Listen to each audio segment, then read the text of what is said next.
bagaimana dampak kebencian terhadap ajaran syariat dalam kehidupan seseorang, dan sebaliknya bagaimana dampak kecintaan. Ada 3 golongan yang Allah sebutkan dalam Al-Quran: golongan munafik, golongan kafir asli, dan golongan orang yang beriman. Pertama, golongan munafik. Bagaimana dampak kebencian mereka terhadap syariat, padahal mereka mengaku muslim, namun ketika diajak untuk mengikuti syariat mereka berpaling. Allah sebutkan di surat An-Nisa ayat 61-62, wa idza qila lahum ta'alu ila ma anzalallahu wa ila ar-rasuli ra'aital munafiqina yasudduna anka sududa. Dan apabila dikatakan kepada mereka, kemarilah kalian kepada ajaran yang Allah turunkan dan kepada Rasul, maka engkau melihat orang-orang munafik itu berpaling darimu dengan sekuat-kuatnya keberpalingan. Fa kaifa idza asabathum musibatum bima qaddamat aydihim, maka bagaimana mereka apabila musibah menimpa mereka karena dosa-dosa mereka. Tsumma ja'uka yahlifuna billahi, kemudian mereka datang kepadamu seraya bersumpah dengan nama Allah untuk menyampaikan alasan mereka kenapa mereka berpaling dari syariat Allah. Mereka bersumpah demi Allah, in aradna illa ihsana wa taufiqa, tidaklah yang kami inginkan kecuali untuk melakukan perbaikan dan menyatukan. Menyatukan artinya menyatukan antara muslim dan kafir.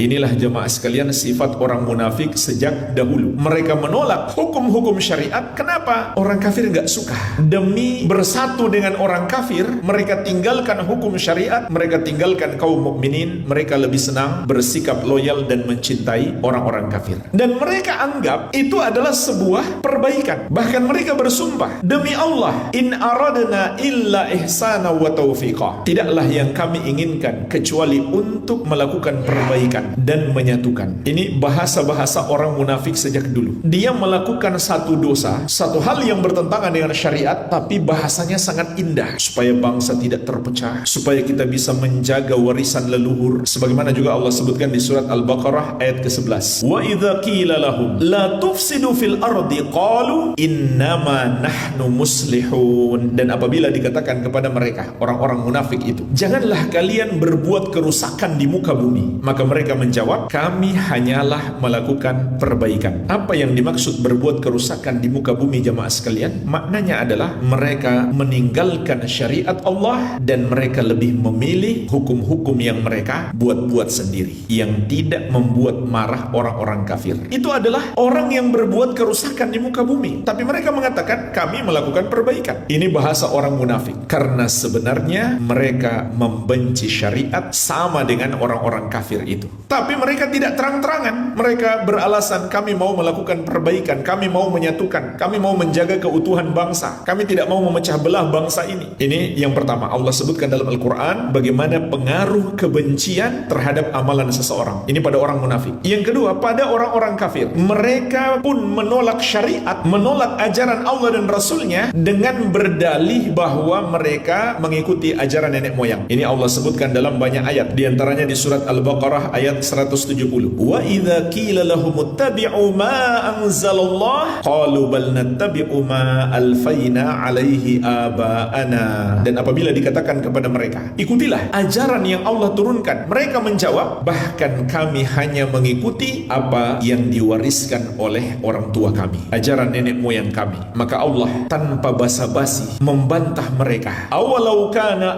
aba'uhum la ya'kiluna syai'aw wa la yahtadun. Apakah mereka masih mau mengikuti orang tua mereka, padahal orang tua mereka tidak mengetahui apapun, nggak belajar agama, nggak mendalami ilmu agama, wa la yahtadun, bahkan tidak mendapatkan hidayah, belum kenal agama. Ini kan kebodohan. Seakan-akan mau berbakti kepada orang tua, padahal orang tuanya belum kenal agama, nggak belajar ilmu agama, kok masih mau diikuti juga. Ini hakikatnya adalah pengaruh kebencian terhadap ajaran yang diturunkan oleh Allah Subhanahu wa Ta'ala. Ini yang kedua. Yang ketiga, tentang orang-orang yang beriman. Mereka adalah orang-orang yang mencintai apa yang diturunkan oleh Allah Subhanahu wa Ta'ala kepada Rasulnya. Dan lihatlah pengaruh mencintai pada diri orang-orang yang beriman. Allah sebutkan di surat An-Nur ayat ke-51, innama kana qaulal mu'minina idza du'u ilallahi wa rasulih liyahkuma bainahum ayyaqulu sami'na wa ata'na wa ulaika humul muflihun. Hanyalah ucapan orang-orang yang beriman itu apabila mereka dipanggil memanggil kepada Allah dan Rasul agar Rasul menghukumi di antara mereka, yaitu menetapkan hukum dalam semua urusan mereka, maka mereka mengatakan kami dengar dan kami taat, dan mereka itulah orang-orang yang beruntung. Ini pengaruh daripada cinta. Karena mereka mencintai ajaran Allah, tidak membencinya, maka mereka bersikap sami'na wa ata'na. Al-Amwa, menemani ibadahmu juga hijrahmu.